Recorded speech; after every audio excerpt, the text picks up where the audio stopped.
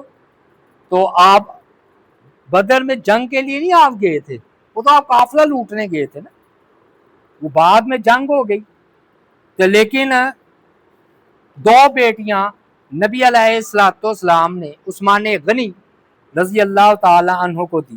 اور یہ رافضی بے شرم بے حیا، وہ کہتے ایک ہی بیٹی تھی۔ کیوں؟ تاکہ نہ ہوگا بانس، نہ رہے گی بجے گی بانس کی، نہ ہم بیٹی مانیں گے، نہ عثمان غنی کو دماد ماننا پڑے گا۔ انہوں نے بیٹیوں کا انکار صرف اس لیے کیا کہ صرف ایک بیٹی ہے۔ شیعوں کا، رافضیوں کا یہ عقیدہ ہے کہ نبی علیہ الصلوۃ والسلام کی صرف ایک ہی بیٹی تھی۔ قرآن میں آ رہا ہے کہہ دیجئے بنات اپنی بیٹیوں کو، ادھر تو جمع ہے، قرآن کہہ رہا ہے سورہ احزاب میں، تو بیٹیاں پھر جمع ہوئی نا، ایک بیٹی تو نہ ہوئی، تو دو نوروں والا یعنی کہ دو بیٹیوں والا۔ دوسری عجیب بات ہے، دو دو چیزیں ان کی زندگی میں ہوئی۔ ہجرت کی باری آئی تو دو مرتبہ ہجرت کی ہے، ایک حبشہ کی طرف اور ایک مدینہ کی طرف، دو ہجرتیں ہوئی۔